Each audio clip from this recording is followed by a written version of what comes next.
Buenos días, uno la congre. Hoy tengo de parte del Espíritu de Dios un tema, es un tema profundo. Y por ser un tema profundo, pido al Espíritu Santo que traiga revelación, que no se quede en la bienvenida, Janet, te extrañamos hace 8 días.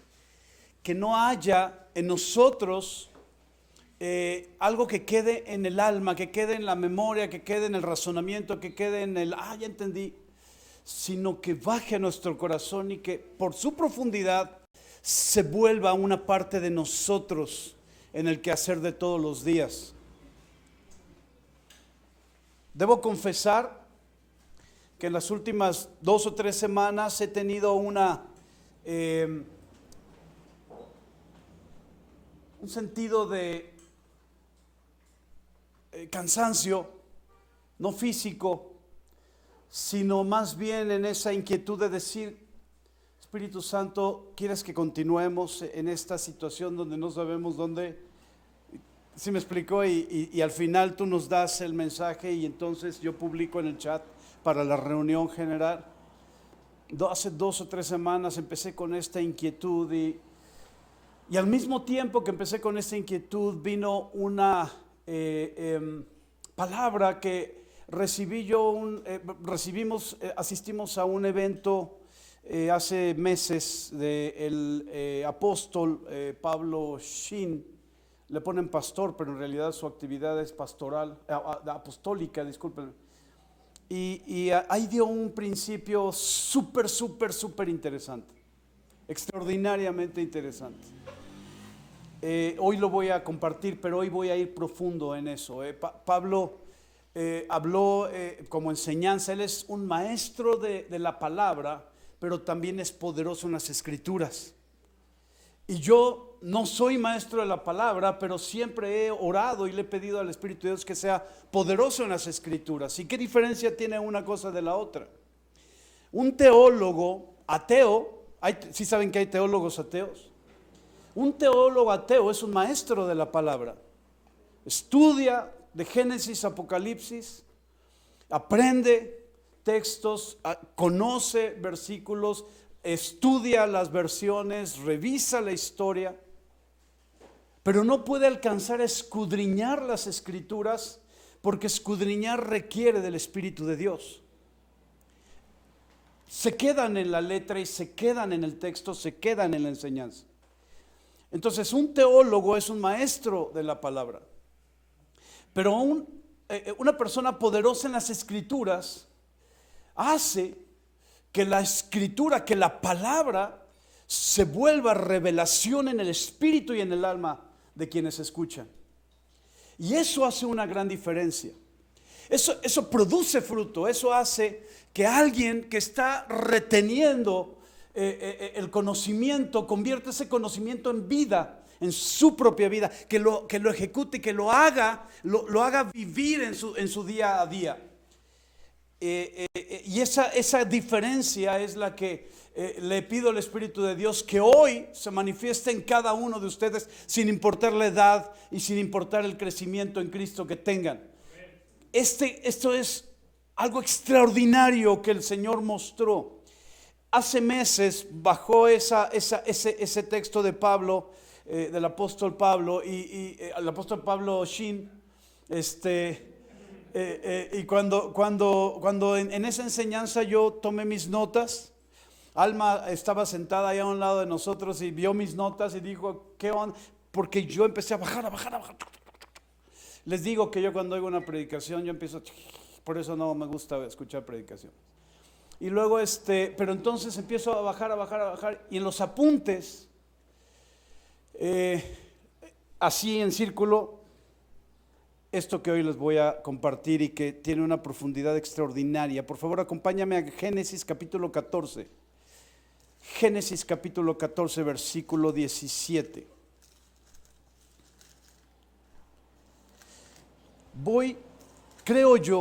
Creo en el Espíritu Santo,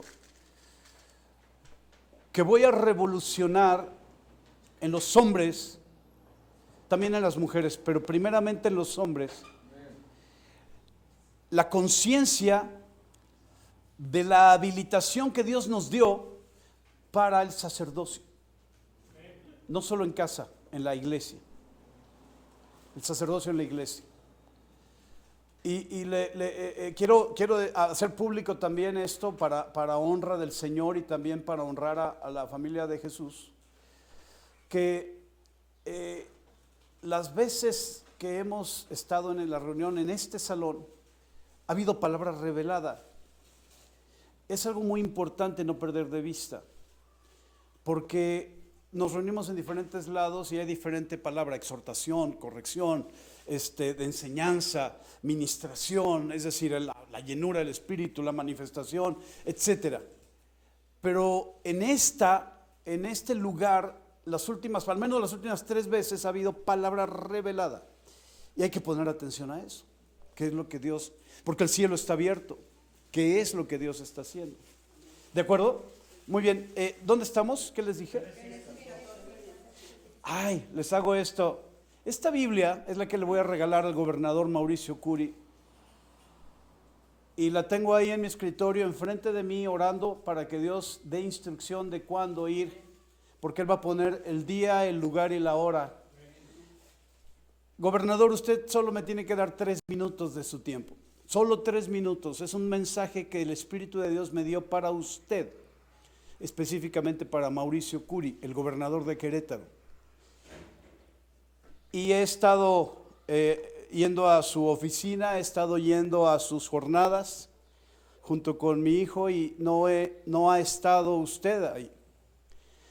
Yo sé que es un hombre muy ocupado, y también entiendo la parte de seguridad, que también es muy importante. Pero más alto y más importante es que usted reciba este mensaje que tengo de parte de Dios para usted. Y esta Biblia se la voy a regalar a usted en persona. Usted va a escuchar mi mensaje y le voy a dar esta Biblia. Y con esta voy a predicar el día de hoy este mensaje. Así que yo le aconsejo, yo le sugiero, gobernador, que escuche este mensaje también. Es para la iglesia de Jesucristo, pero el gobernador de Querétaro puede atender y escuchar y recibir lo que Dios ha preparado para su iglesia el día de hoy. Voy a usar su Biblia. Usted la va a tener en su casa, pero hoy la voy a usar aquí. Génesis 17, ¿qué dije? 14, gracias, 14.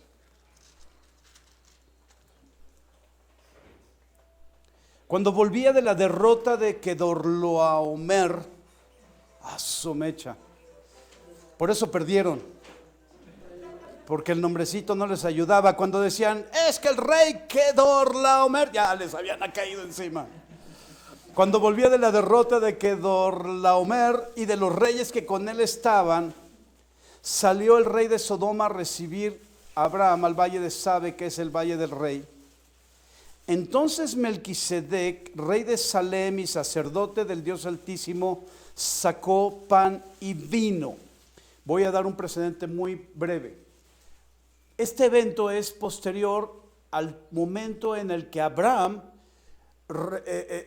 rescata a Lot, a sus siervos, a su familia de un tiempo en el que Lot se fue en dirección hacia Egipto, ¿se acuerdan? Y entonces cuando estaba Lot en ese lugar, se separa de Abraham porque se peleaban sus pastores, entonces se separan, y cuando Lot, el sobrino de Abraham, se va en esa dirección, viene otro rey, el rey Kedorlaomer, y conquista. No estoy seguro si es Kedorlaomer, revísenlo en su Biblia después, pero conquista esa nación de Egipto y toma por presos y esclavos a Lot, su familia y sus siervos, y todos los bienes que él tenía. Era un hombre rico. Y entonces cuando toma esa conquista, Abraham se entera, junta a sus siervos, junta a su familia y se va. No tiene un ejército, tiene a Dios con él. Y va y rescata a Lot, rescata a su familia, rescata a sus siervos y los bienes. Y se trae los bienes, los saca en rescate, vence a esos reyes. Por eso dice en este texto, en el versículo 17, y de los reyes que con él estaban salió el rey de Sodoma. Entonces Abraham vence a esa guerra, vence en esa guerra y entonces sale de ahí, y cuando sale de ahí sale con un botín, y es un botín extraordinario, porque no es solamente lo de Lot, rescata y toma, venciendo un reino, y reyes que se juntaron con ese rey, los vence y los trae ese botín para con él. Se presenta entonces delante de este hombre llamado Melquisedec.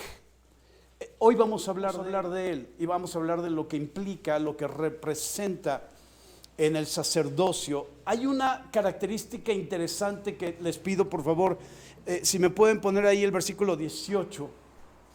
Dice, entonces Melquisedec, no te pierdas de vista esto, rey de Salem, ¿y qué? En el Antiguo Testamento no encuentras a un rey que sea sacerdote. Encuentras a un sacerdote que sea patriarca, pero no encuentras a un patriarca que sea profeta, pero no encuentras a un rey que sea, además de ser rey, sacerdote. Pero Apocalipsis nos dice que por su sangre nos ha redimido para nuestro Dios, nos ha hecho reyes y sacerdotes. Es una característica particular que replica, es un espejo entre Melquisedec y Jesucristo. ¿Están de acuerdo? ¿Están conmigo? No se me distraigan, por favor. Entonces, ahorita vamos para allá, no te adelantes, Barrera. Pero vamos para allá. Quiero dejar en claro que entonces era rey de Salem y sacerdote de Dios. Rey y sacerdote. Levanta tu mano conmigo y di, yo soy rey o reina y sacerdote. Y en inglés no sé, digo en femenino no sé cómo se diga, sacerdotisa, sacerdota. Sí, se oye medio extraño, ¿verdad? Pero somos reyes por medio de la sangre de Jesús. Eso es lo que nos hizo reyes y sacerdotes. Es decir, vino redención, y al haber redención hay reconciliación con el Padre, y entonces cuando hay reconciliación nuestra identidad cambia de esclavitud a rey o reina, y cambia de vulgo, de pueblo, de lo general, de lo X, a sacerdocio, a meterte en la presencia de Dios. Ahora voy a hablar sobre eso, porque esta es la parte más profunda, es la parte más interesante. Este es un sacerdote del Dios Altísimo. Dime el nombre del primer sacerdote que tú conoces del Dios Altísimo. El primero. El primero. Aquí está, perfecto, gracias, Melquisedec. ¿Quién es el primer sacerdote en el tiempo de Moisés? Aarón. Son dos sacerdocios. Vamos a ir ahorita a destrozar, por llamarlo en buen plan, Hebreos, el libro de Hebreos capítulo 7, capítulo 7, pero ahorita vamos para allá. Hay dos sacerdocios, y el sacerdocio que hemos aprendido durante muchos años, yo tengo 39 años en Cristo, y en los 39 años en Cristo, el sacerdocio que se me ha enseñado es el sacerdocio de Aarón. Porque era aquel que se le fue revelado a Moisés el tabernáculo de reunión, ¿te acuerdas? Moisés no era el sacerdote era Aarón, su hermano. Moisés era el patriarca, era el que iba adelante, el que daba la cara, el que tomaba los riesgos de guerra, los riesgos ante Faraón. Pero Aarón era el responsable de entonces al altar de sacrificio, la fuente del lavatorio, el lugar santo y el lugar santísimo. Perdón, el sacerdocio Dios lo tenía destinado para Moisés, solo que Moisés no creyó por la habla y eso, pastor. No, Dios llama a Moisés para liberar a su pueblo como patriarca, y entonces él dice, ¿cómo si soy tartamudo? Y entonces Dios le dice, te voy a poner a tu hermano Aarón para que pueda. Y luego viene el llamado de sacerdocio. En ese momento Dios ya sabía que Aarón iba a ser sacerdote. Es más, yo no sé si hay evidencia bíblica de que Aarón era sacerdote en Egipto. No lo sé. Pero sí es una realidad que el sacerdocio lo empieza a ejercer en el desierto con el tabernáculo de reunión. Ahora, ¿dónde me quedé rápidamente? 18. Entonces dice, fíjate, dice rey de Salem y sacerdote del Dios Altísimo. No te olvides que es rey de Salem, ¿de acuerdo? No solo es rey de Salem. Ahora, versículo 19 dice, y le bendijo diciendo, bendito sea Abraham del Dios Altísimo, creador de los cielos y de la tierra. Y bendito sea el Dios Altísimo que entregó tus enemigos en tu mano y le dio a Abraham los diezmos de todo. Esta es la primera evidencia de diezmos.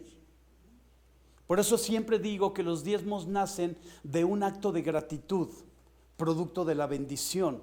No nacen de un acto obligado. No, cuando tú diezmas obligadamente no se lo estás dando a Dios, te estás desprendiendo de algo que duele, algo que te forza. Pero cuando eres agradecido con Dios, cuando le dices, Dios, gracias por lo que me das, no duele, al contrario, diezmos y ofrendas, ¿sí me explico? O sea, no te causa ningún conflicto. Abraham le da los diezmos de todos, y la primera evidencia de diezmos, la primera evidencia de gratitud a través de actos económicos, ¿quién lo recibe? Melquisedec. No te olvides, porque Melquisedec ejerce un sacerdocio diferente al de Aarón. Pero Aarón también recibía, porque Aarón proviene de la tribu de Leví, lo que significa que viene de los levitas, los sacerdotes. Por lo tanto, la tribu de Leví no tiene herencia, recibe los diezmos de las 11 tribus, ¿de acuerdo? Y como tiene eso, entonces la tribu de Leví no tiene territorio, recibe los diezmos de todo, y de ello es su provisión. Ahora, si Aarón recibía los diezmos, ¿por qué Melquisedec recibió primero que nadie los diezmos por medio de Abraham? Vamos para allá. Pero esto se pone interesante. No voy a hablar de diezmos, no se me pongan nerviosos. Ok, ¿dónde estamos? 19, 20. Bendito sea el Dios Altísimo que entregó a tus enemigos. 21. Entonces el rey de Sodoma dijo a Abraham, dame las personas y toma para ti los bienes. Escucha, ¿el rey de dónde? ¿De dónde vino la bendición? No. ¿De dónde vino la bendición? Del rey de Salem. Qué mala memoria. Yo soy el de la mala memoria, por favor. El rey de Salem bendice a Abraham. ¿De acuerdo? Y Abraham le da los diezmos de todo. Pero luego viene el rey de Sodoma. Y el rey de Sodoma, valga la rima, se asoma en este siglo, en este tiempo. El rey de Sodoma está asomado en el LGTB y toda esa basura. El rey de Sodoma está asociado y está buscando meter en la genética de las sociedades de los niños pequeños la perversión producida desde Sodoma. Estamos hablando de más de 6,000 años, no es algo nuevo. No están siendo revolucionarios ni progresistas, están regresando 6,000 y tantos años de perversión. Y está asomándose el rey de Sodoma en este tiempo. ¿Me siguen? Dice entonces el versículo 21, el rey de Sodoma dijo a Abraham, dame las personas y toma para ti los bienes. Y respondió Abraham, el rey de Sodoma, he alzado mi mano a Jehová, Dios del Altísimo, creador de los cielos y de la tierra, que desde un hilo hasta una correa de calzado, ¿qué dice? Nada tomaré de todo lo que es tuyo. Que Dios nos libre de recibir de lo que viene de Sodoma, de lo ilegal, de lo ilícito, de lo perverso, de lo corrupto. Que Dios nos libre de recibir un centavo. Abraham era un hombre con integridad. Todavía no le era cambiado el nombre. ¿Te das cuenta que es Abraham? No Abraham. Bueno, era un hombre con integridad. Y dice entonces Abraham que nada tomaré de todo lo que es tuyo, para que no digas yo enriquecía a Abraham, excepto solamente lo que comieron los jóvenes, que ya se lo comieron, ya seguramente hasta lo hicieron, y la parte de los varones que fueron conmigo, Aner, Escol y Mamre, los cuales tomarán su parte. ¿De acuerdo? Entonces tienes ahí un escenario donde Abraham recibe la bendición de un rey sacerdote del Dios Altísimo, y después, inmediatamente después, rechaza, anula la condición de recibir de lo corrupto. Esto es esencial para nuestra vida y para los años por venir. Ahora, vamos por favor y acompáñame a Hebreos 7, gracias. Hebreos capítulo 7. Hay una referencia del autor de Hebreos. En las conferencias de Pablo, Shin, híjole que tengo que estar, Shin, sí, por eso Shin, no Chin.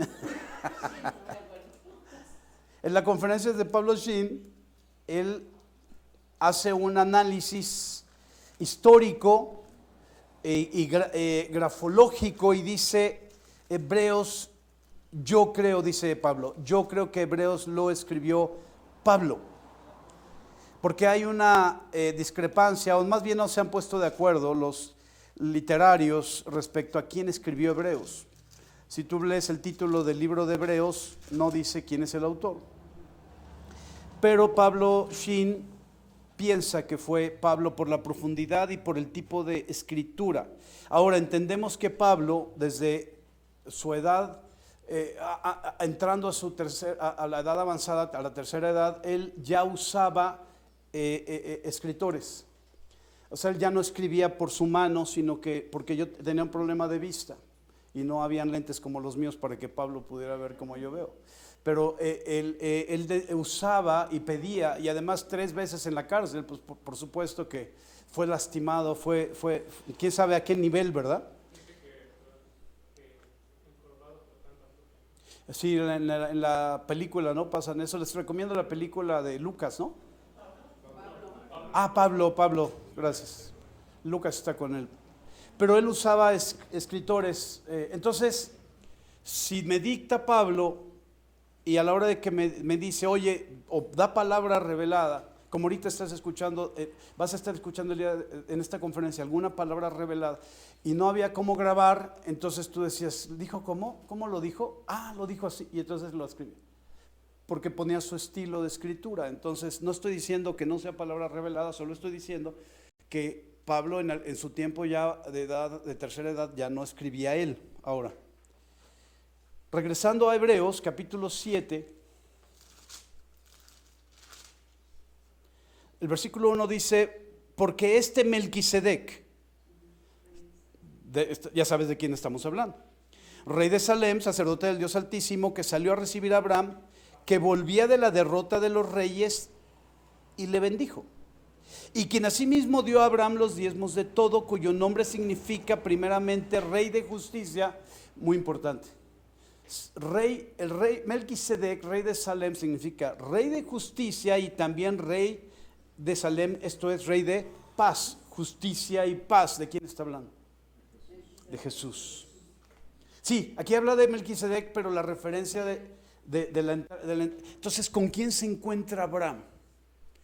Abraham se encuentra con Jesús, con la referencia de Jesús, se encuentra con el diseño de Jesús. Y ahorita voy a seguir leyendo y te vas a dar cuenta por qué es tan importante este sacerdocio en nosotros, a diferencia del sacerdote de Aarón.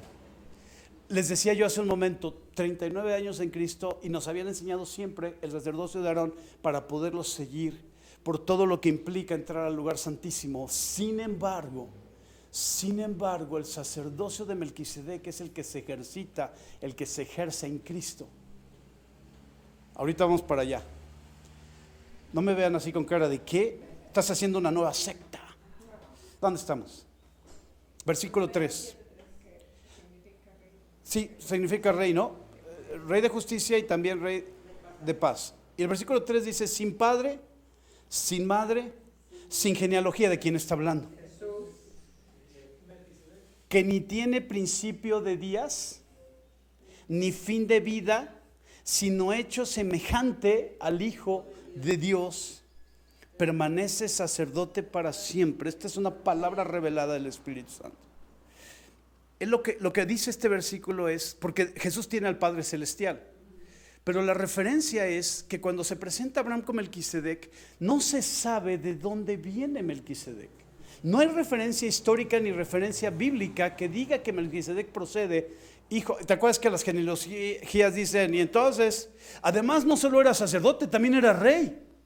Nosotros sabemos quién era el padre de, bueno, no sabemos quién es, sino hay referencia de quién era el padre de Moisés y el padre de Aarón. Hay referencia de quién era el padre de Samuel. Hay referencia de quién era el padre de Elí.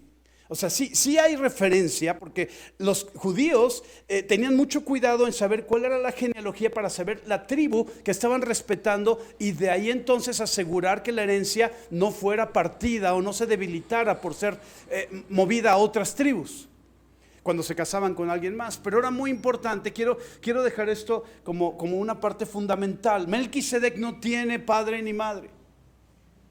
No hay antecedente, no hay dices, bueno, pues como si estaba ahí físicamente, exacto. Pero lo que Dios quiere mostrar es que Abraham se presenta con un diseño de sacerdocio igual al de Jesucristo. Porque ni José ni María eran sus padres y su madre. ¿Qué? O sea, Jesús nace del vientre de María, pero el Espíritu de Dios pone el cigoto en el vientre de María, de manera que María no proporcione su óvulo, porque su óvulo trae la iniquidad de sus padres, sus abuelos, etcétera. Aunque María era una mujer ejemplar, María tenía pecado. Es decir, María necesitaba ser llena de gracia para poder tener el favor de Dios. Ahora, lo que hace Dios es asegurar la divinidad de Jesucristo al poner el cigoto en el vientre de María. Yo estoy seguro que ese cigoto se alimentó de la sangre de María, pero su genética no provino ni del óvulo de María ni del esperma de José. Entonces era sin padre y sin madre, porque el que tenía era el Padre celestial, pero en la tierra era sin padre y sin madre. ¿Sí? No lo estoy haciendo bolas, no quiero causar en ustedes ahí un conflicto. Ahora, gracias Robert. ¿Dónde estamos? 4. Dice, consideren pues, bueno, el versículo 3, ténganlo ustedes como algo que analizar y revisar en su tiempo de intimidad con el Espíritu de Dios. Hecho semejante al Hijo de Dios, permanece sacerdote para siempre. Consideren pues cuán grande era este a quien aún Abraham el patriarca dio diezmos del botín. Ciertamente los que de entre los hijos de Leví reciben el sacerdocio tienen mandamiento de tomar del pueblo los diezmos según la ley, es decir, de sus hermanos de las otras 11 tribus, aunque estos también hayan salido de los lomos de Abraham. ¿Qué significa de los lomos de Abraham? La genética. Es decir, que de una u otra manera, bueno, ahorita vamos a ir adelante con esto, pero Abraham le da los diezmos a Melquisedec. Abraham es el padre de la fe, pero no es el autor y el consumador de la fe. Por eso es que Abraham le da los diezmos a su autoridad espiritual, porque Melquisedec es referencia de Jesucristo, que es autor y consumador de la fe. El padre de la fe le da al autor y al consumador principio de autoridad.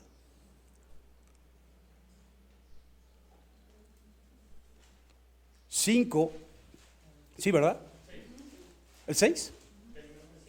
Termina el 5, gracias. Pero aquel cuya genealogía no es contada de entre ellos, tomó de Abraham los diezmos y bendijo al que tenía las promesas. Esto es muy importante. Pero aquel cuya genealogía no es contada de entre ellos, ¿de quién está hablando? De Melquisedec. Pero no está dentro de los 12 hijos de Jacob. No pertenece a ninguna de las tribus. Jesús se le reconoce como de la tribu de Judá. Se le dice el león de la tribu de Judá. Y también le llaman hijo de David, que viene de la tribu de Judá. Entonces, ¿por qué? ¿Qué referencia hay respecto a esto contra Jesús? Melquisedec contra Jesús. Jesús, al no nacer, al no provenir genéticamente de José, porque de ahí vendría la genealogía de José, Para poder decir que venía de la tribu de Judá, Jesús no viene de la tribu de Judá, viene del cielo. Se despojó de su condición de Dios haciéndose en forma de siervo, semejante a los hombres. Entonces tenemos que no perder de vista esto es muy importante. Jesús se le identifica por José, hijo del carpintero de la tribu de Judá, pero Jesús en realidad proviene del cielo y su sacerdocio proviene del cielo, como el de Melquisedec. No es un sacerdocio establecido por la ley de Moisés. ¿Los hice bolas? Uh-huh. Es una descendencia directa De Dios a Jesús. No depende de las tribus. Cuando Jesús muere, resucita 40 días y luego ¿qué hace? No, muere y baja a lo más profundo de la tierra, resucita 40 días y luego ¿qué hace? Asciende ¿a dónde? Al trono de la gracia. Cuando llega al trono de la gracia, ¿en dónde quedan sus hijos? No hay descendencia, porque la descendencia es producto de la fe. Él es autor y consumador de la fe, y cuando nosotros creímos en Él nos hicimos hijos, nacidos de nuevo. ¿Sí me sigue? Nosotros. Entonces, ¿de dónde viene nuestra genealogía? Del cielo. ¿No es algo increíble? Por eso el sacerdocio que ejercemos no debe de ser el de Aarón. No debe de ser el de Aarón, Luis. El sacerdocio que ejercemos es el sacerdocio de Jesucristo. Esa es la referencia. De ahí proviene la línea. Hasta se me enchinó el cuerpo, el cuero. Es otra onda. Es otra onda porque no dependemos del altar de sacrificio. Ya lo hizo. Así es. ¿Seguimos o le paramos? ¿Seguros? ¿No están cansados? ¿Dónde estamos? ¿En el 8? Y sin discusión alguna, voy desde el 6 para retomar el texto. Pero aquel cuya genealogía no es contada de entre ellos, tomó de Abraham los diezmos y bendijo al que tenía las promesas. Y sin discusión alguna, el menor es bendecido por el mayor. Entonces, ¿quién era el mayor? Entre Melquisedec y Abraham, ¿quién era el mayor? Esto es muy importante que no lo pierdas de vista. Ahorita yo les acabo de hablar del padre de la fe y el autor y consumador de la fe. Pero la referencia sacerdotal es muy importante. Porque Abraham se reconoce como el menor de Melquisedec. Y Melquisedec no tiene una genealogía donde Abraham pueda decir, yo vengo ¿de dónde vienes tú? ¿Por qué no lo cuestiona? ¿O por qué no duda? Porque hay una revelación de parte del Espíritu de Dios en que Melquisedec es la referencia del sacerdocio de Jesucristo. Él no sabía, Abraham no sabía quién era Jesucristo, pero él sabía que de ahí venía esa genealogía.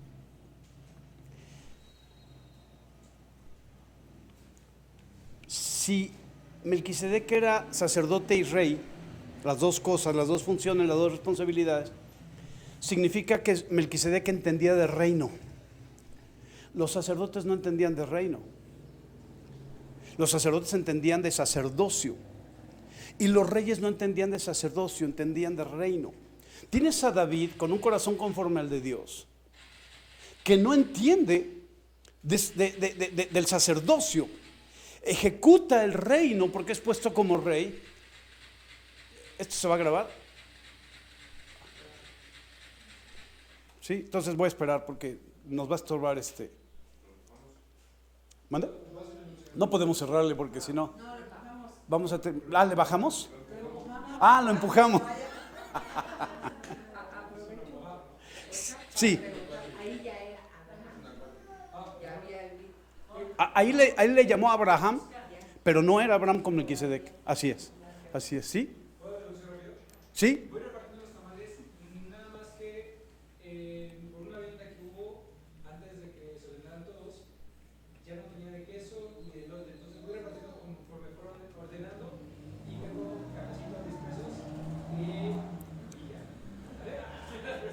¿Ahorita quieres hacer esto ahorita? Ya estoy entregando. Ya estás entregando mientras está la conferencia. Bueno, ok. Ya se fue, ¿verdad? Ah, ¿está en la esquina? Sí, sí.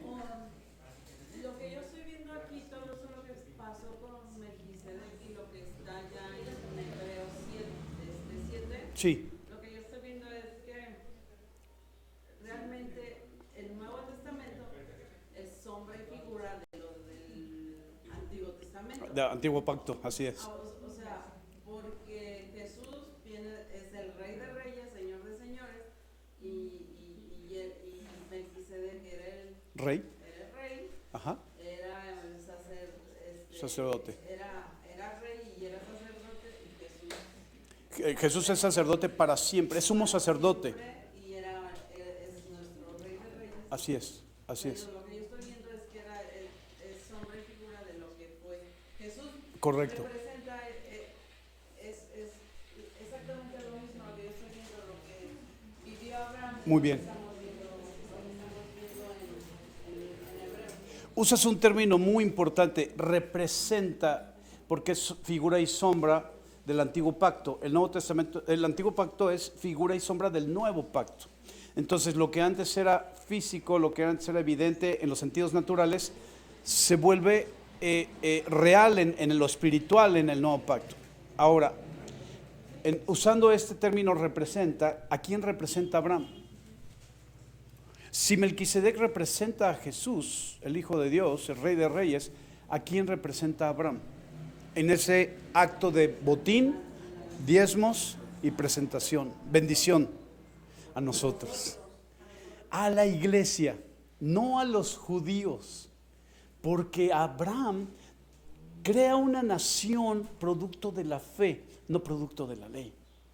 O sea, Dios no buscó una nación en toda la tierra y dijo, me gusta esa nación, me gusta cómo trabajan, me gusta cómo piensan, son gente que cree, y tomó la nación y entonces revolucionó la nación. La nación de los hebreos, la nación de los judíos, la nación de Israel nace de un hombre estéril y una mujer que ya no reglaba, que ya no tenía periodo menstrual. Nace de la fe, nace de lo imposible, pero lo imposible producto de la fe de Abraham. Y nosotros nacimos de nuevo por medio de la fe. Lo que implica que cuando nos presentamos ante el Rey de Reyes, que es la referencia, pero ya realidad de Melquisedec, nos presentamos no solo para los diezmos, sino recibimos la bendición de él. Así es. Entonces esta parte es fundamental, porque Aarón no tuvo ese privilegio. Aarón tenía que matar animales en la mañana y en la tarde, nosotros no. Nuestro sacerdocio no es el de Aarón. Aprendemos y aprendimos, pero hoy desechamos de nosotros, no del conocimiento y no de la importancia de lo que Dios revela en el antiguo pacto con la ley de Moisés. No, desechamos el sacerdocio que provenga de Aarón, porque en realidad nuestro sacerdocio proviene de Melquisedec, de Jesucristo. ¿Sí? ¿Todo bien? Muy bien. 9, y decirlo así. En Abraham, el 9, el versículo 9. 8. Y aquí ciertamente reciben los diezmos hombres mortales, pero ahí uno de quien se da testimonio de que vive. Por decirlo así, en Abraham pagó el diezmo también Leví, que recibe los diezmos, porque aún estaba en los lomos de su padre, o sea, de Abraham, cuando Melquisedec le salió al encuentro. Lo que está diciendo es que entonces el principio de los diezmos, que nace del agradecimiento de Abraham respecto a Melquisedec, lo deja en su genética para que venga entonces en el sacerdocio de Aarón y en la promesa de Leví, que es la tribu sacerdotal, que ahí caiga la bendición producto de los diezmos y las ofrendas. Si me siguen, entonces es muy importante no dejarlo de vista, no perderlo de vista, porque entonces la bendición sacerdotal de Leví estaba en los hombros de Abraham, genéticamente hablando. Nuestra genética no proviene de Abraham, proviene de Jesús. Nuestra genética espiritual, quiero decir. Nuestra genética natural proviene de nuestros padres, y entonces vete para atrás. Pero nuestra genética espiritual no proviene de Abraham, proviene de Jesús. Nosotros somos referencia de Abraham delante de Melquisedec porque nosotros representamos la fe que produce bendición. La bendición por fe, no la bendición por obras, no la bendición por ley, no la bendición por obedecer la ley.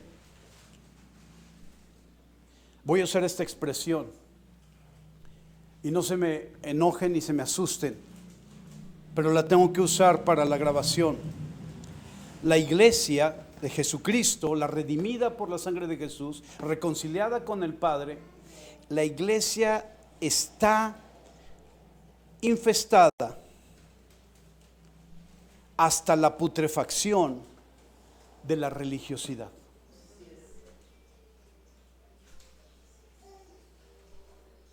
No se enojen, pero me la dio el Espíritu Santo hoy en la mañana. Y lo digo con todo mi amor para todos los ministros de Dios que estén escuchando este mensaje. La razón por la que nos reunimos los domingos es por eso mismo. De ahí viene. Escuchamos a un ministro de Dios en un congreso. Ese ministro dio la explicación histórica de por qué nos reunimos el domingo, pero equivocadamente, sin desacreditarlo ni desautorizarlo, equivocadamente usó esa explicación histórica proveniente de la religión católica para decir, por ese hecho tenemos que reunirnos los domingos. Por ese hecho el domingo es el día del Señor. Hace muchos años, décadas, que nosotros rompimos la idea de que el domingo es el día del Señor. Cuando lees Génesis y ves que Dios en 6 días hizo todo y en el séptimo descansó, dijo, y este será el día, ¿verdad?, del Señor. Entonces el hombre descansará el séptimo día. Y entonces dices, ese es el día del Señor. Pero cuando vino Jesucristo rompió el velo. Y cuando rompe el velo, quebranta por completo el origen del principio de que el día 7, primero que sea domingo, es sábado, cambia por la resurrección, pero la parte más importante es que 7 días tiene la semana, 7 días son del Señor. 24 horas tiene el día, 24 horas son del Señor. Y entonces nosotros no estamos limitados a una decisión histórica de una persona que ni siquiera estaba en el Señor. ¿Me sigues? Nosotros estamos sujetos a la dirección del Espíritu de Dios y por eso seguimos lo que Él nos indique. Ustedes, uno la congre, son extraordinariamente valientes y son extraordinariamente determinados a hacer lo que el Espíritu de Dios diga. Es cierto que la mayoría esperamos que el domingo sea la reunión, ¿verdad? O sea, como que ajustamos todo y decimos, dejamos el domingo para el Señor. Es cierto. Pero si el Espíritu de Dios cambia el día y la hora, ¿qué hacemos? Lo movemos. Porque sin haberlo concebido en esto que hoy hablamos sobre el sacerdocio de Melquisedec, mira lo que dice Juan capítulo 3. Ahorita te digo el versículo, pero ya lo hemos visto muchas veces. Acompáñame 3:8, por favor, si me pueden poner ahí rapidísimo 3:8. Esta no se los pasé, así que si lo pueden meter ahí en grabación y todo, rápidamente, porque acuérdense de Melquisedec que no tiene ni padre, ni madre, ni genealogía, ¿verdad? Entonces no hay un origen, no hay un fin, que ni tiene principio de días, ni fin de vida, sino hecho semejante al Hijo de Dios. Juan 3:8, 3:8, por favor.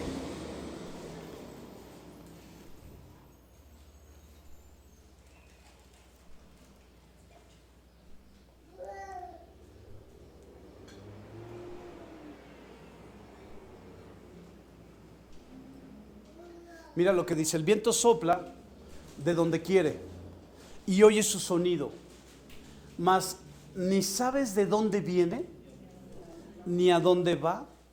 Así es todo aquel que es nacido ¿de quién?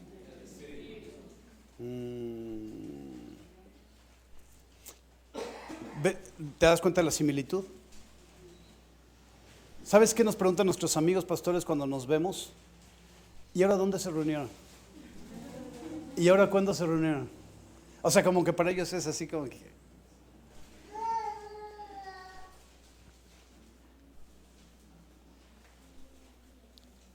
Regresamos a Hebreos 7. Ya voy a terminar, no se desesperen. Versículo 9, por decirlo así, en Abraham pagó el diezmo, también Leví que recibió los diezmos, porque aún están en los lomos. 11, 7:11, por favor.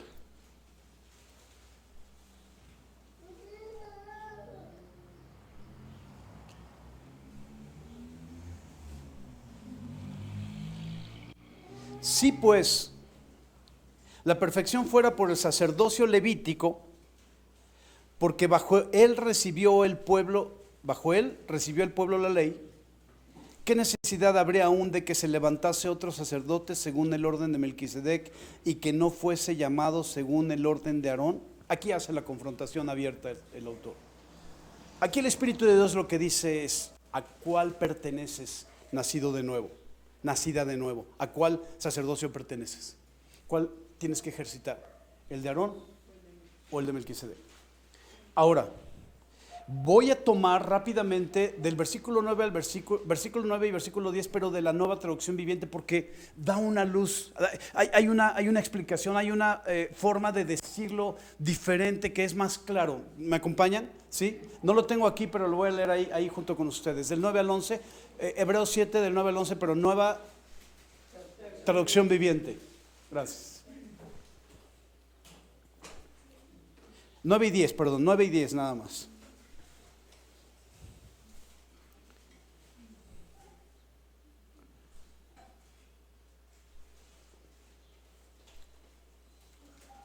¿Listo? Ah. No sé por qué huele a tamales. No, gracias.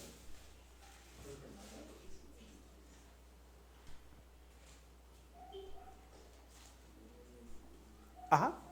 ¿Y qué? El 9, ¿verdad? Ahí dice. ¿El 9 empieza ahí? Ah, ok.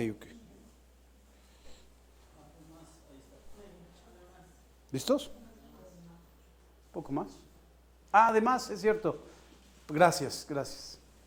Hasta el 10. ¿Verdad? 9 y 10. O sea, sí incluimos el 10. Ahí va.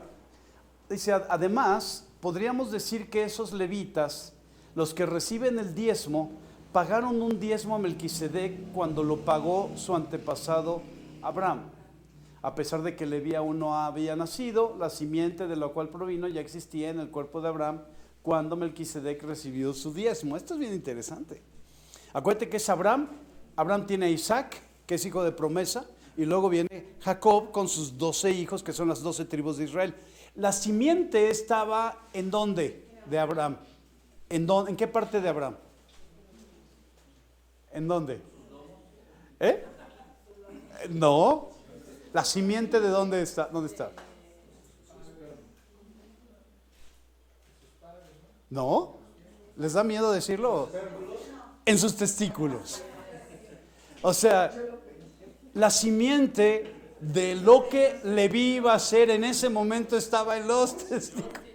Pero la acción, escúchame bien, la acción de Abraham al momento de dar los diezmos a Melquisedec pone sobre sus lomos la promesa, la bendición de los diezmos.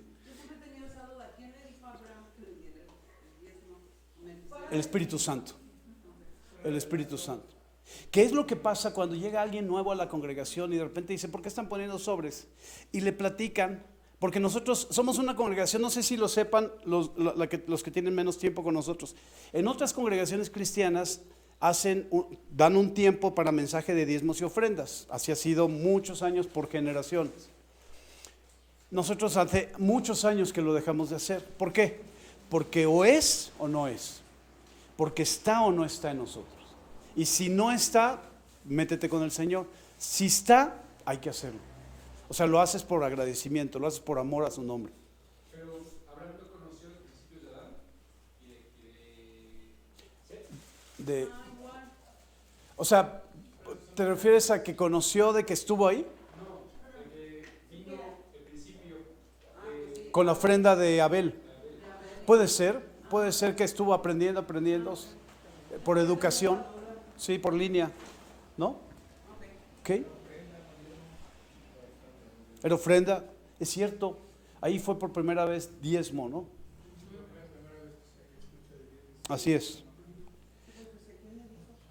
Así es. ¿Y dónde nos quedamos? El 10. Bueno, ya leímos la nueva versión y vamos a regresar a la Reina Valera 60. Y mientras eso sucede, acompáñame para continuar, que no nos detengamos, ¿de acuerdo? Versículo 12. Bueno, retomo el 11 rápido. Si pues la perfección fuera por el sacerdocio levítico, porque bajo él recibió el pueblo la ley, ¿qué necesidad habría de que se levantase otro sacerdote según el orden de Melquisedec, si no fuese llamado según el orden de Aarón? Y ahí está la confrontación que les decía.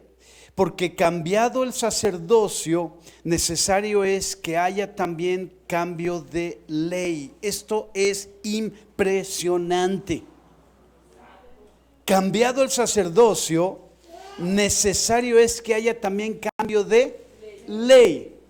O sea que la ley de Moisés no es para nosotros. Entonces, ¿cómo se controla el asunto? ¿Cómo se establecen los principios? ¿Qué es lo que, bajo qué ley vivimos? ¿La de Moisés o la de la gracia? La ley de la gracia cumple la ley de Moisés en nosotros. Es decir, entregamos nuestra vida a Jesucristo no para entonces pecar porque ya somos perdonados, sino entregamos nuestra vida a Jesucristo para que la gracia nos haga evitar pecar, para que el temor de Dios, para que el amor por Él nos diga, no, te voy a ofender, no tengo por qué decir eso, no tengo por qué hacer eso, no está bien. Y ahí está el Espíritu de Dios en nosotros. ¿Rosy? Vivimos bajo la ley de la gracia del Nuevo Testamento, así es. Aunque no desechamos el Antiguo Testamento, porque finalmente no le quitamos ni una jota ni una tilde. El Antiguo Testamento solo iba a ser la figura y sombra de lo que nosotros vivimos ahora. Ellos lo vivieron físicamente, matar al animal, etc. Jesús muere y ahora lo vivimos espiritualmente. Y entonces antes había un velo entre el lugar santo y el lugar santísimo para poder acceder a donde estaba la presencia de Dios. Ahora la presencia de Dios salió de ahí y está en nosotros. Predica cuando dice, hace referencia a los primeros mandamientos de los 10 mandamientos. ¿Mande? Jesús en las parábolas cuando predica hace referencia a los primeros de los 10 mandamientos. Dice que se cumple toda la ley en dos mandamientos. Amarás al Señor tu Dios con todo tu corazón, con toda tu mente, toda tu alma y todas tus fuerzas. Amarás a tu prójimo como a ti mismo. Y dice Jesús, en estos dos se cumple toda la ley, porque es principio basado en el amor, ¿no? Que finalmente es lo que hace que Abraham vaya con Melquisedec y le dé los diezmos de todo, el amor, el agradecimiento, ¿de acuerdo? ¿Ok? Estamos aquí. ¿Algún otro comentario, duda, aclaración? Que también confirma Pablo en Romanos, que dice justamente, esto quiere decir que ya no, que la ley ya no aplica con nosotros, y dice por supuesto que no, más bien confirma que el Espíritu Santo en nuestras vidas confirma lo que Moisés dijo por la ley, porque Dios no se contradice. Así es. No fue como de que hice 10 mandamientos o hice tantos y chin, la regué, Sí. hago otra cosa. Ahora hago otra cosa. Confirma con Así es. Jesús los mandamientos. Así es. Y cuando le preguntan a Jesús los fariseos, ¿por qué entonces nos dio Dios la ley? Dijo, por la dureza de su corazón. Era tan duro el corazón del pueblo hebreo que Dios tenía que establecer leyes duras para que no se salieran del propósito de Dios. Pero con nosotros, con el Espíritu Santo, entonces ya es muy fácil no salirse. El problema es que nos salgamos de la presencia de Dios, el problema es que dejemos de orar, el problema es que dejemos de tener relación con el Señor. Porque Jesús vino a eso, o sea, que el Señor sabía que su pueblo, o sea, su pueblo y todos los que querían estar con Dios seguirían haciendo eso.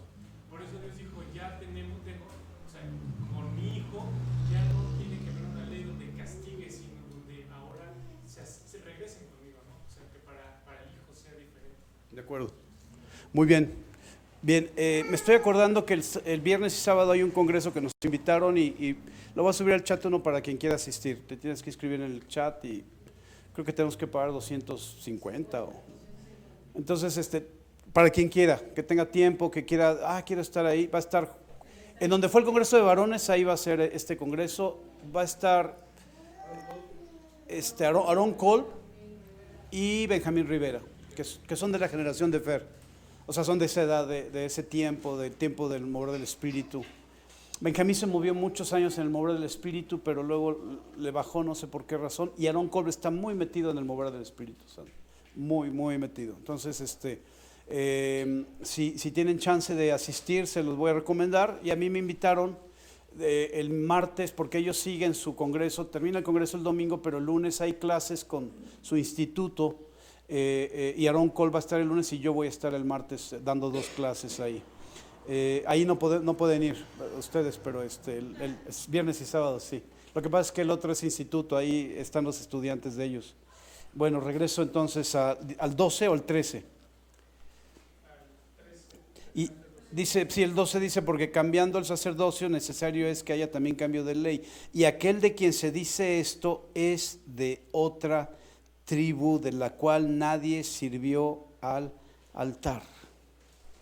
Porque manifiesto es que nuestro Señor vino de la tribu de Judá, de la cual nada habló Moisés tocante al sacerdocio. Acabo de hablar acerca del origen de Jesucristo. Y esto es aún más manifiesto, si a semejanza de Melquisedec se levanta un sacerdote distinto, no constituido conforme a la ley del mandamiento, acerca de la descendencia, sino según el poder de una vida indestructible. Wow. No constituido conforme a la ley del mandamiento acerca de la descendencia, sino según el poder de una vida indestructible. ¿Cuál es la vida indestructible? Una vida eterna. Pues se da testimonio de él, tú eres sacerdote para siempre según el orden de Melquisedec. A Jesús se le identifica no según el orden de Aarón, sino según el orden de Melquisedec. Por eso no se le identifica con la tribu de Leví, sino con la tribu de Judá, por causa de José. José venía de la tribu de Judá y a él se le llama el león de la tribu de Judá. Versículo 18, queda pues abrogado el mandamiento anterior a causa de su debilidad e ineficacia. Qué fuerte, qué palabra tan fuerte. Para los judíos, para nosotros no es tan grave el asunto, porque no había manera de seguir la ley, no había forma de cumplir la ley. Mira, la ley, cuando se dio la instrucción del tabernáculo de reunión, ¿ya están cansados? ¿No? ¿Seguros? Cuando se da la revelación de parte de Dios de cómo debía ser el tabernáculo de reunión,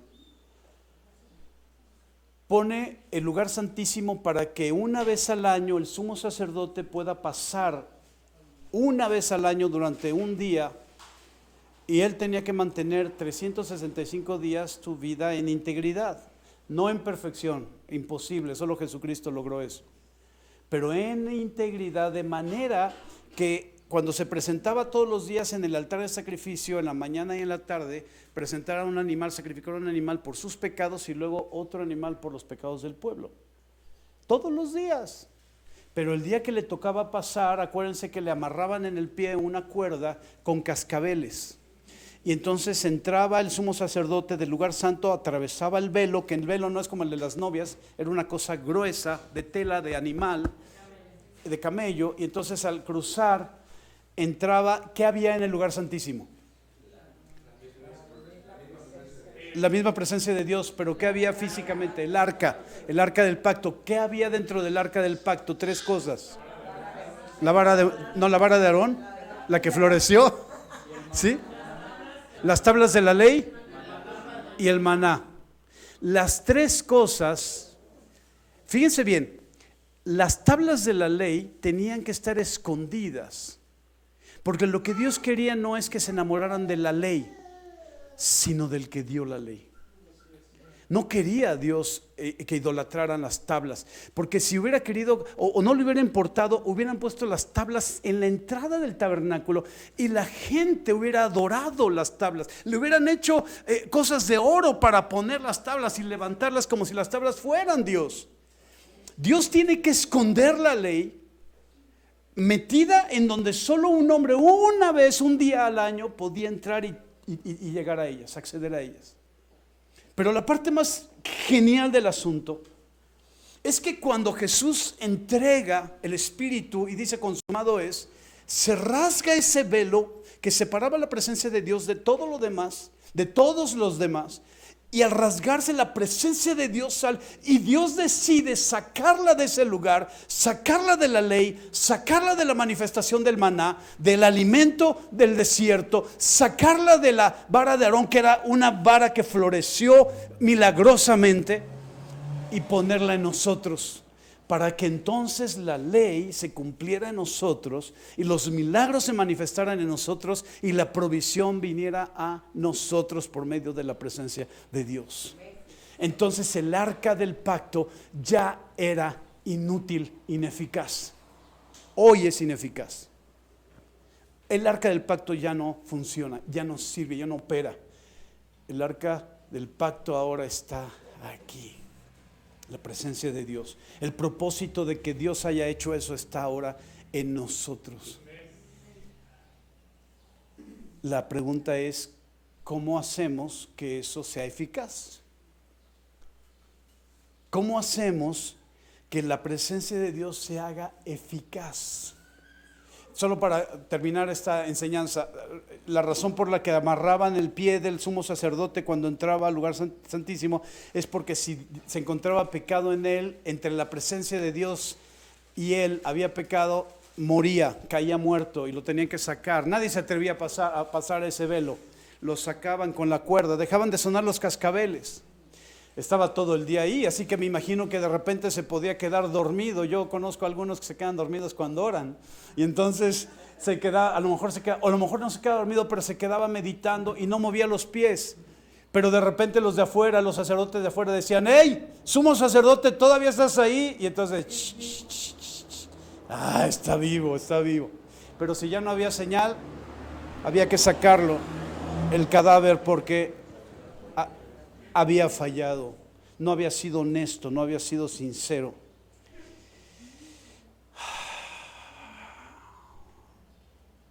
¿Ya terminamos? ¿Versículo qué? ¿19? ¿18?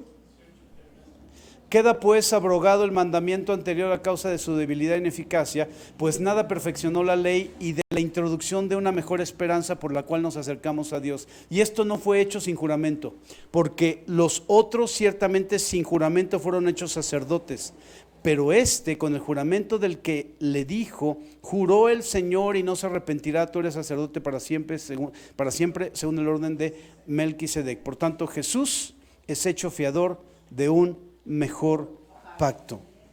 Ahí acabamos.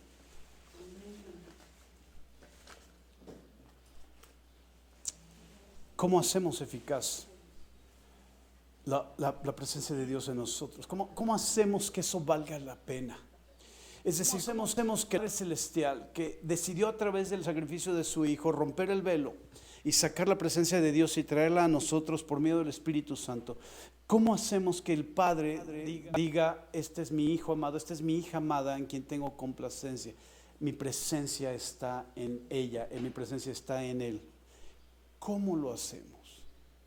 ¿Cómo hacemos que el sacerdocio por medio o según el orden de Melquisedec sea eficaz en nuestra vida?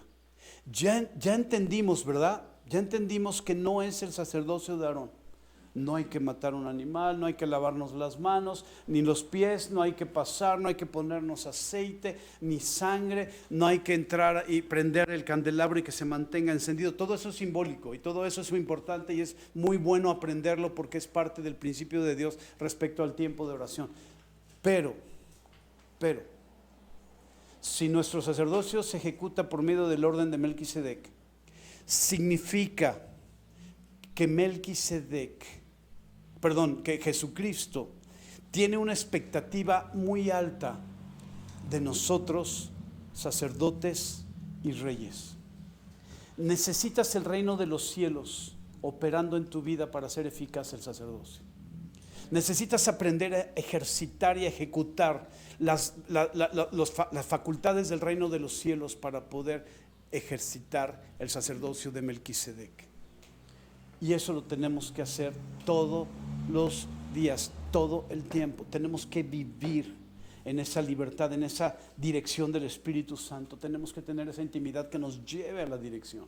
Poder escuchar su voz, poder ser obedientes a su voz. No hay ninguna otra cosa más importante después de escuchar la voz de Dios que obedecerla. ¿Para qué la quieres escuchar si no la vas a obedecer? Pero la parte crucial, la parte fundamental, porque Melquisedec no vuelve a aparecer en el Antiguo Testamento. Ni siquiera dice si murió, dónde murió, no. Es una revelación, es una manifestación del diseño de Jesucristo en el Antiguo Testamento. Ahora lo tomamos nosotros. Ahora nosotros, por ese orden, o según el orden de Melquisedec, ejecutamos la bendición. Por lo tanto, amados,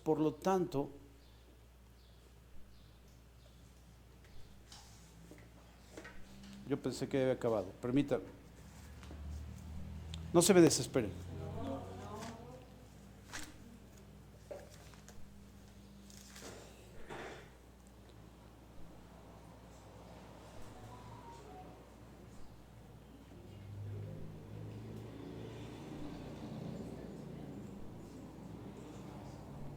Por favor, hija, vuelve a poner Hebreos 7 y versículo 24. Discúlpenme, yo pensé que había acabado.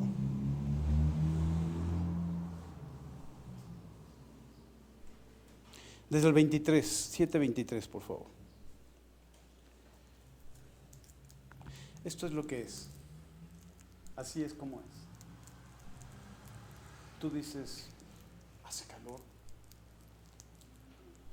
Ya leímos mucho, ya dejamos el mensaje, ya terminé. Y cuando ya terminaste, el Espíritu de Dios dice, yo no. Así es. Ahorita es una conferencia, pero que en tu casa, cuando el Espíritu de Dios dice, vente un ratito conmigo, estoy cansado, no tienes idea de todo lo, bueno, sí tienes idea, ya lo sabes, pero dice un chorro de cosas. ¿Me acompañan? Y los otros sacerdotes llegaron a ser muchos, debido a que por la muerte no podían continuar, mas por cuanto permanece para siempre, tiene un sacerdocio inmutable, no cambia, por lo cual puede también salvar perpetuamente a los que por él se acercan a Dios, viviendo siempre para interceder por ellos. Jesús intercede por nosotros, porque tal sumo sacerdote nos convenía. Tal sumo sacerdote nos convenía, santo, inocente, sin mancha, apartado de los pecadores y hecho más sublime que los cielos. ¡Oh! Los cielos son su trono y la tierra el estrado de sus pies. Que no tiene necesidad cada día, como aquellos sumos sacerdotes, de ofrecer primero sacrificios por sus propios pecados y luego por los pecados del pueblo. Porque esto lo hizo una vez para siempre, ofreciéndose a sí mismo. Porque la ley constituye sumos sacerdotes a débiles hombres, pero la palabra del juramento, posterior a la ley, al Hijo, hecho perfecto para siempre. Amén.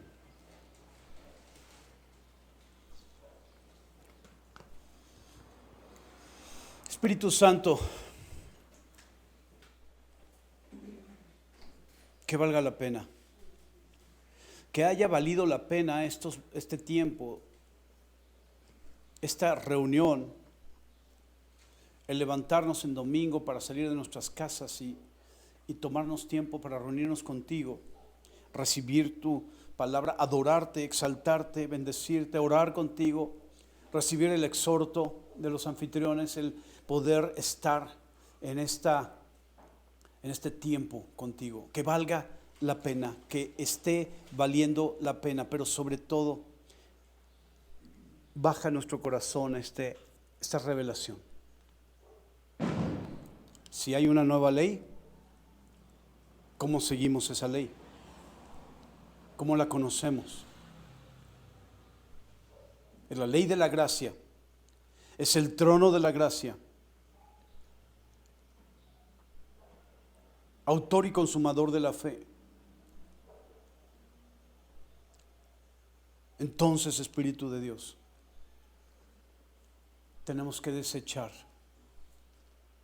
el sacerdocio de Aarón, que es el que tomó la iglesia y la religión. Nuestro sacerdocio es según el orden de Melquisedec, no según el orden de Aarón. Entonces la ley de Moisés no es nuestra ley. La ley de Moisés se cumple en nosotros por tu ley, la ley de la gracia. ¿Y cómo hacemos eficiente? ¿Cómo hacemos efectiva? ¿Cómo hacemos eficaz ese sacerdocio operando en tu reino? ¿Cómo? ¿Cómo podemos? Lo primero que ha venido a mi mente, a mi corazón, es lo primero. Vamos a desechar toda religiosidad de nosotros. Aún la religiosidad que proviene y que hemos recibido y aprendido de la iglesia en el Señor. Vamos a desecharla.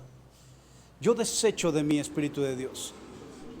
Desecho ese orden, el orden de Aarón, en el que se tomó la instrucción que recibió Aarón, que recibió Moisés, para poder llevar la dirección de tu presencia, y se absorbió y se metió en la genética de la iglesia de Jesucristo, sin entender que el sacerdocio según el orden de Melquisedec sería mayor, sería más alto, sería más sublime.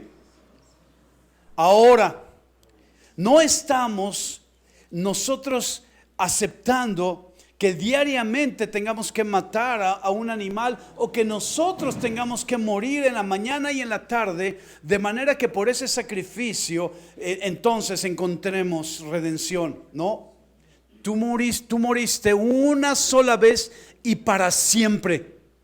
Y la sangre de tu cuerpo, que fue derramada por tu sacrificio, ha venido a redención y a reconciliación por una vez y para siempre. Y esa misma sangre nos ha hecho reyes y sacerdotes, pero ese sacerdocio es según el orden de Melquisedec, es decir, según el orden de Jesucristo. Por lo tanto, desechamos el orden de Aarón. Desechamos de nosotros la ley de Moisés. Desechamos de nosotros la culpa, la acusación, la condenación, producto de transgredir la ley de Moisés. No hemos sido llamados a la gracia para entonces transgredir la ley de Moisés. No, hemos sido llamados a la gracia para que por medio de la gracia la ley de Moisés se cumpla en nosotros. Entonces tenemos la libertad y caminamos en la libertad que tuvo David de comer de los panes de la proposición sin haber sido acusado ni juzgado por ti, cuando dio de comer a los que le acompañaban. Entonces podemos vivir en esa libertad. Por ejemplo, viene a mi memoria cuando estaba Eliseo siendo perseguido y que carros de fuego le protegían, y los enemigos, todo un ejército quería tomarlo y acabar con su vida. Puedo ver claramente que Eliseo vivía una vida en el Espíritu que no dependía en ninguna forma, bajo ninguna restricción del origen de la ley de Moisés. No es que la transgrediera, es que la entendía que tú estabas con él. Y nosotros tenemos que entender hoy que tú estás con nosotros, por lo tanto tus promesas son nuestras, por lo tanto tu herencia es nuestra. Tomamos esa herencia ahora en el nombre precioso de Jesús. Tomamos esa herencia. Límpianos completamente de toda religiosidad. Límpianos completamente de toda práctica religiosa que su único objetivo es justificar. Tú eres el que nos justificas. No necesitamos justificación de nadie. Tú nos justificas. Así que cuando tú decides que uno de la congre se reúna un viernes, no tenemos que justificarnos. Tú nos justificas. Así que cuando tú decides que uno de la congre en su reunión no tenga conferencia, tú nos justificas. Esta es tu reunión y nosotros estamos para ti. Gracias por la libertad que nos has dado, pero no nos quedamos ahí, queremos toda la libertad que tú nos has dado. Completita. 7 días de la semana son tuyos. Tú dinos y nosotros lo hacemos. Gracias, Espíritu de Dios, gracias. Gracias, gracias. Amados, ahora entiendo que uno de la congre ha sido ejercitado según el orden de Melquisedec. Y vamos por más. Vamos por más. Vamos por todo.